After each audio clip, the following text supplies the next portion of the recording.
Everyone has a moment that changes their life, and then... And today we wrap up our Everyone Has a Story contest with this week's winner, Brent Scarpo. He wrote in to tell us about his unique relationship with his mother, Betty, and how she still influences his life today. We'll meet Brent in a moment, but first, let's listen to the letter he wrote us.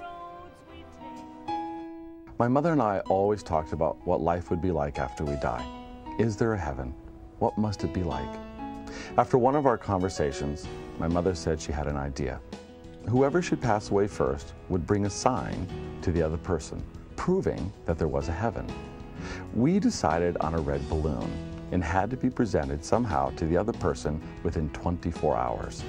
For years, we always remembered the red balloon and told no one about our little secret. Years later, my mother was diagnosed with lung cancer, which eventually turned into brain cancer. She was put into hospice at my sister's apartment. Each day, I would remember about our red balloon secret. I did not tell my family what the sign was. Finally, my sister called me and said our mother had died. I asked everyone if they had seen anything unusual, but they said no. I approached my mother's bed and leaned over to give her a kiss on her forehead and was about to lose it when I spied something on her chest. She was wearing a blue sweatshirt, and I noticed a hint of color coming from the sheet. So I pulled it down, and imprinted on her blue sweatshirt was a bouquet of red balloons. I could not believe it. It was amazing. And I looked towards heaven and I said, "You did it, you did it." My sister just looked at me and said, "Oh my God." She had realized that morning that she had not changed Mom's clothes in a while and decided to at least change her top and put the sweatshirt on that morning. We all gathered around my mother in tears of joy and happiness, staring at the bouquet of red balloons and knowing that yes, there is a heaven, and my mother proved it. And apparently she continues to prove Yes, it. We're she here does. with Brent and your friend Joe. Nice to have you with us, Joe. Thank you so much. So what was it like to watch that tape? It brought, I thought you were a little fighting back the tears. Yeah, a little Even though bit, this is little a story bit. you tell all around the country now. I do. I speak at colleges and universities, corporations, high schools, and it's different when I'm saying it versus hearing it. Yeah. Yeah, And seeing pictures of your mom superimposed over the just letter. amazing. Just amazing. Your mom sounds so unique. I mean, I wish I would have known her, but you were describing, she's one of these moms who everyone sought out. She was sort of the mom for everybody, right? Yeah, she was the Dear Ann Landers of our time. You know, I'm from Warren, Pennsylvania, and she was that mom. You know, she was a single mom, raised 3 kids by herself. My father, unfortunately, abandoned us, and so my mom just said, you know, she never played the victim too much. You know, she's like, okay, what do I got to do? And so she just always tried to take the high road as much as possible, and was joyous and happy. There was no yelling or fighting. I think one time I screamed at her, and she came up to me and she looked at me and was like, I am not a dog. You come up and you say, I need you. Yeah. Right? So there's this command of respect for all people. Were you But not dogs. Not dogs, yeah. When you yell from downstairs. When you're downstairs, you don't go, Mom! Were you completely blown away when you saw those balloons? I mean, or do you believe in signs so much Oh, that absolutely. You know, this started in 1980 because we had read about the death of John Lennon. And so he had did something like this, and With my mother... Yoko Ono, yeah, right? absolutely. And so she said, we ought to do that. And we talked about everything, death, dying, the whole 9 yards. And I said, what do you want to do? She said, let's do red balloons. I'm like, okay, cool. So we'd be at funerals, you know, from people who had passed, and we'd be in the pews, and my mother would go, don't forget about the red balloon.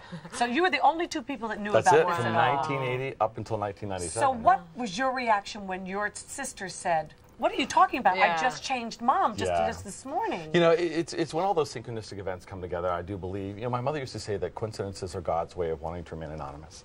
God winks. Yeah, exactly. My whole life has been based on coincidences. So when, you know, we got called at 1 o'clock in the morning, I was driving home, and so I went to my sister's apartment, and, you know, there's your mother, and, you know, someone, my best friend in the world. And so my mom loved her kids. So I know, even though we mourn and we grieve, she didn't want us to, you know, kind of go crazy. So when I went to kiss her on the forehead, I was going to lose it. And that's when I saw this little red. And I'm like, what? And so I pulled the sheet back, and I'm like, you have got to be kidding you me. ended up being a life coach and helping out people like your friend Joe. So, Absolutely. so your mom's message is kind of helping out a lot of people, right? Oh, it's crazy, yeah. She certainly sent me my fair share of red balloons. Oh, has she? I actually met Brent about 2 years ago when he came to speak at my college, and I heard the story, and that's when I realized that I wasn't really following my own passion. You know, I wasn't following my own personal story. So I got in contact with Brent, and long story short, 2 years later, he's been my mentor, and he's helping me pursue my dreams of acting in Los Angeles. That's terrific. Well, you're about to hear your song. Yes. It's sung by the incomparable Mr. Cheyenne Jackson, who also happens to be very, very cute. Yes, he is. And David Friedman and I have written it just for you, Brent, and we'll be back in just a moment to hear your song, Thank okay? you so much. All right. Inside that One has a moment that And it is now time for our song for Brent Scarpo. And it's going to be sung by our beautiful Cheyenne Jackson, going into a brand new show on Broadway. We'll talk about when that opens. In the meantime, it's a song that's called, appropriately, Red Balloon. He's accompanied by David Friedman, the composer, on piano, and Dave Bellocchio on synthesizer. And take it away, my darling friend. Do.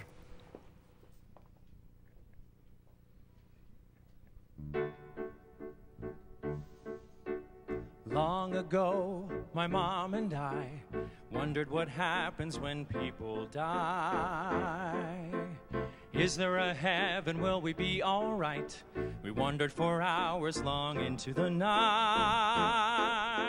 Finally, we made a deal that the first to die would then reveal if there was a heaven. They would send a sign, very specific, within a strict deadline. We'd send a sign within 1 day that couldn't be explained away. So we agreed by the light of the moon that the first to die would send a red balloon. So right then we made a vow to keep our secret secret somehow. We didn't tell our family where it would come or what it would be. Years passed by, Mom passed away. I rushed home when I heard that day. There she was, so still in bed. I leaned my head against her head. On her shirt beneath the sheet, where her heart no longer beat, blazing red in bright display, not one balloon, but a whole bouquet. I cried out, "Oh, Mom, it's you! You were the only one who knew." "Knew what?" they all asked. "What do you mean?" So I tried to explain what I just seen. All about the pact we made, if one of us died and the other stayed. But Mom didn't do it. My sister cried. I changed her clothes right before she died.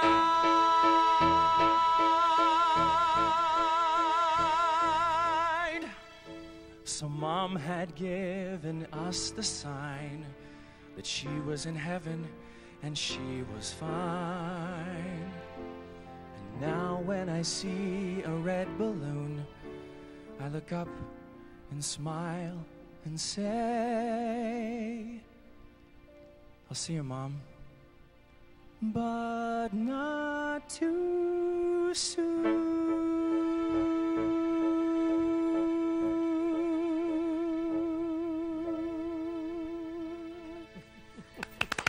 Yes, Cheyenne! Come on over, sweetie. Join us here, okay? David, come on over.